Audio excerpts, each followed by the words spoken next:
So that's got to be it. Ta-da.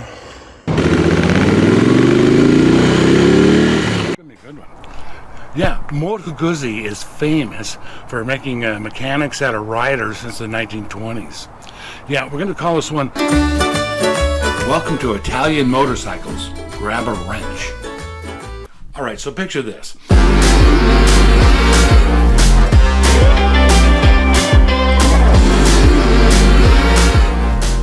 It's the middle of the summer, Friday night, me and my Moto Guzzi are riding around the city, and the air smells like freedom and a cornucopia of questionable life choices available to me. When all of a sudden, a wisp of blue smoke, silence, darkness, we rolled to the side of the road. I thought, oh, I've got a little blown fuse, burnt wire maybe, I'll be back on the road tomorrow. No, I was not. 3 teardowns and reassemblies, 2 months of prime riding season. This is the rhythm that we rock to. And an Italian part coming from Poland to get this bike back on the road. The gauges are dead, the headlights dead, motor's dead, bike's dead. So I gotta find a landing spot. Should have taken that one right there. First thing I had to do is take a look at the bike, make sure I didn't just hit the kill switch, the key didn't just get turned off somehow, see if there's something easy here. It was dark. I was unable to figure out what was up. Noting how the motorcycle or vehicle combustion engine vehicular transport died is pretty critical to getting lucky and guessing what the problem is. When my bike quit, it quit suddenly. Everything electrical turned off, and there was this blue puff of smoke that came out from the front of the gas tank. So while I tried to diagnose the bike on the side of the road, I did figure out which circuit had blown. So this is the problem circuit. This is the one that pops. And I put a new fuse in there, and I powered it up again, and I got another puff of scary blue smoke. And so that was it. Screw that. Tow this thing home. And really wanted to see where this puff of smoke was going to come from. And, it was okay. And then the bike started, and I was like, okay. And then I helmeted up and started to ride, and boom, that thing went 30 feet, and then click, puff of smoke came out. Oh, it was dead. So once I got the bike home, it took multiple teardowns, and they were painful teardowns because I really didn't know where the hidden bolts were. So I thought I found it. Then I see this guy here. You know, what the heck is this? It matches these other lines. This is probably part of the high pressure fuel system, I imagine. I don't know. It's got a cap on there, pretty cool. Hey, look how that exactly reaches over to right over to there. And where it does reach, there's a little bit of a discoloration or a mark or abrasion or, I don't know, arcing. Is this what, and I'm afraid to let it test, but wow, that dangles to exactly right there to the positive lead. I think that's the culprit.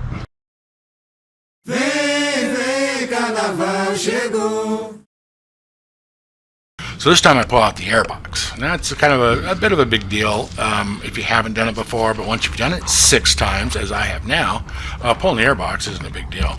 But under the airbox itself had crushed a little wire, an extension wire, and it had gotten pinched up against one of the braided steel breather lines that goes up to the head. Arced over to the braided steel line and shorted out the bike. Okay, looks like I found the culprit finally under the airbox. Look at this wire, the condition of that. That is terrible. That was shoved back up there, braiding against this line. So that's got to be it.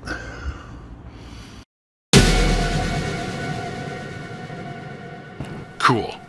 Find it, fix the wire, airbox back in, tank back on, Tupperware back on. Let's go ride the bike. Bang! There is a Exxon Valdez quality flood of oil coming out that motor. So, get the bike home, take it apart again, airbox out, and what I find is I can't find the oil leak.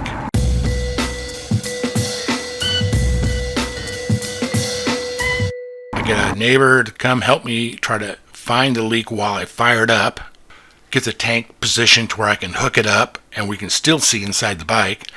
Fire it up, and sure enough,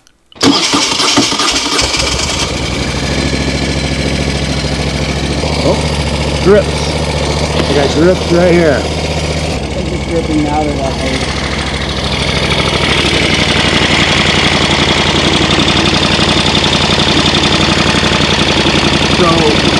And that's exactly where the wire had arced and shorted out the bike. Well, there we go. Yeah. Apparently, when the wire arced and killed the bike, it also spot welded a small hole in that oil line. And of course, I reassembled the whole bike, didn't see it. Now I see it. So coming up with that oil line was not that easy. I found a Moto Guzzi site. That's cool. I order it. 2 days, 3 days go by. I haven't gotten any kind of confirmation email. I give him a call, and he goes, "Oh no, I don't have that part. That part's not in stock." Well, it's a new website. Oh, great. So he kindly refunded my money, and that's fine. I go looking. That is not available. That is not a common failure part. I find 2 of them on eBay. Here's a Y pipe for my Moto Guzzi on eBay. Gosh, look at it. One of them is twisted at the top. It looks like, what is it, leaking? Another slightly less used, but it's in Germany, and it's going to take 3.5 weeks to get here. I went with the German one. It was only $20, but $30 to ship. It got here, I installed it.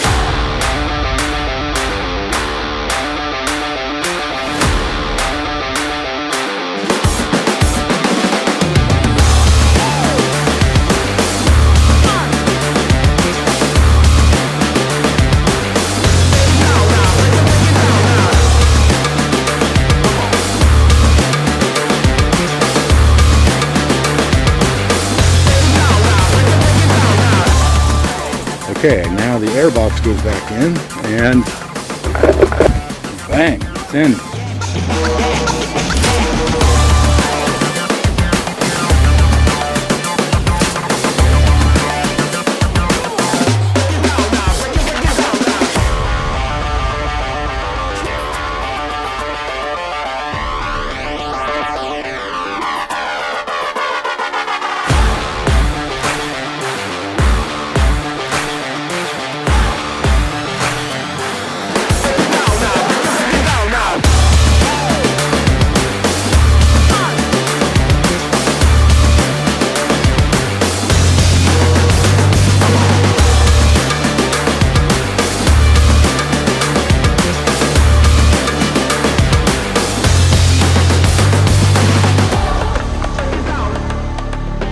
It's good. It's good. Put the bike back together. I am up and running with a Moto Guzzi Norge that was every bit as reliable as before my electrical fire. Problem solved.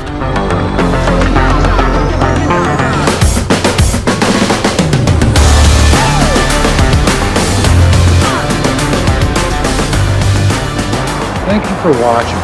So if you want to hear how I stupidly would demonize my Moto Guzzi, she became sentient. Click right up here.